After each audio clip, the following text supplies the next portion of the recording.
Hi guys, welcome back to another episode of the Pedalboard Hub, and on today's episode we're going to try and do the impossible and recreate Philip Sayce's pedalboard.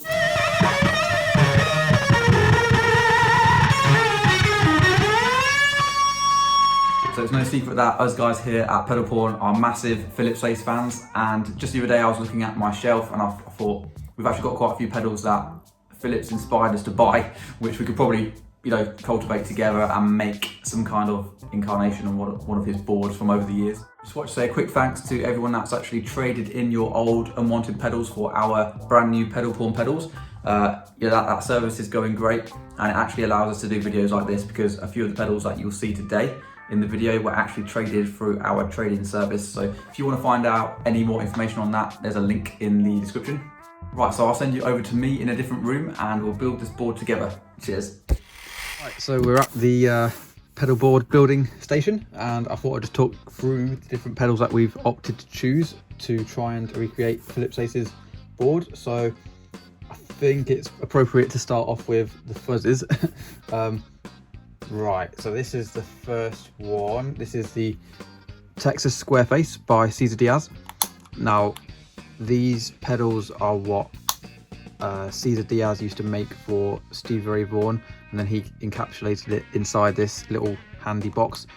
And this one uses NTE 103 transistors, the germanium ones, and it sounds great. Philip Sayce seems to have really got behind these pedals. I mean, he used to be friends with Cesar Diaz, so I've heard stories of him sat in Cesar's basement and going through different transistors and finding the best ones. And so yeah, it's definitely fitting to use this pedal here as one of the staples of Philip Sayce's tone, so we'll put that over there. The second one, we probably won't hook this up, but it's worth noting that this was definitely a strong contender, the Fuzz, which is made by Ken Balyuk, and he has recently shut up shop actually. So yeah, we shout out to Ken. He's like definitely a legend, and he actually was one of the first guys to support me personally, like God, must be about 10 years ago now, possibly longer, when I was just starting out touring, and he actually sent me one of these pedals in return for some YouTube videos, and that really helped me out. And yeah, just really awesome guy all round. So we'll stick that up there. Probably won't hook it up for this one because we've got another Fuzz here as well, which will probably be more fitting for the what we wanted to do is have one Fuzz in front of the wah and one Fuzz after. That way you can get different interaction with the wah because of the different Fuzz placement. So this is a cool 1968 Dallas Arbiter Fuzz face. This one actually belonged to Eric Johnson. You guys might have seen it in previous videos. We're really happy and proud to have it because it's owned by a legend, and it's definitely a really cool sounding one, which you'd expect if Eric Johnson's chosen it. So next is, let's go to the Overdrives. This is like the most beaten up TS8 808 we had. You can see it's been well used, and if you look at Philip Sayce's pedals, they're absolutely destroyed. Like, he really hammers them. So I thought that was quite fitting to have that one.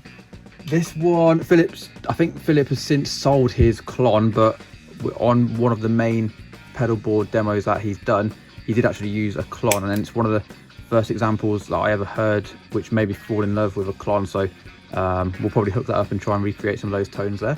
And again, this one actually was owned by Robbie McIntosh of John Mayer's band, which is pretty awesome. This is again another Cesar Diaz pedal, the Texas Ranger.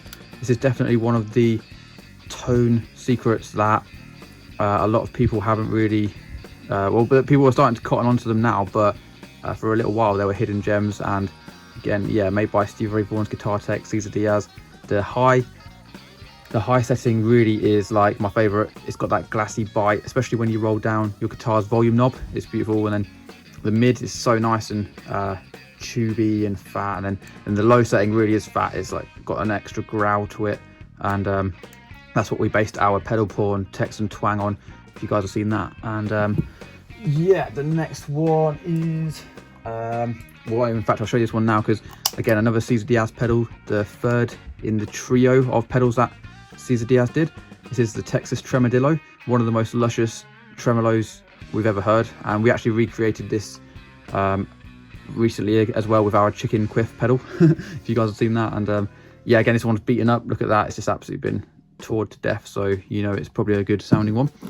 And next is this is an original Tycho Brahe Octavia, one of my favorites. It's a dream to have this as well, because I always grew up really wanting to grab one. I've actually got the Chicago Iron reissue as well, and that's what Philip seems to tour about with the most. I feel like he might have original one of these, but it's probably best not to tour about with it for his sake. But yeah, then there is the Vibe, another one of the staples of Philip's rig for years and years. This is actually the KR Musical Products Mega Vibe. This really is a beautiful sounding one. We've recently done an AB with our Gypsy Vibe, and I was really happy that ours sort of stacked up to this, because yeah, this is one of the benchmarks for most people, and yeah, they're fetching crazy prices now, probably because Philips like, you know, everyone wants to sound like Philips. So then finally we've got the wah. We've actually opted for this one here. It's got the trash can inductor. I know Philip likes the old Clyde McCoy wahs. We don't have one of them to hand at the moment, but yeah, it's a crybaby one. I know Philip does like the Vox Clyde McCoy, but like I say, we haven't got that. But this one actually sounds yeah, fantastic with that trash can inductor wah. So right, that's quite a lot of pedals there. It's gonna be hard to hook all these up, so if you give me a second, I will be back in a second. Okay, this is just a quick note to say that I've hooked everything up, and sadly this wah has died in the process of like sitting there on the shelf.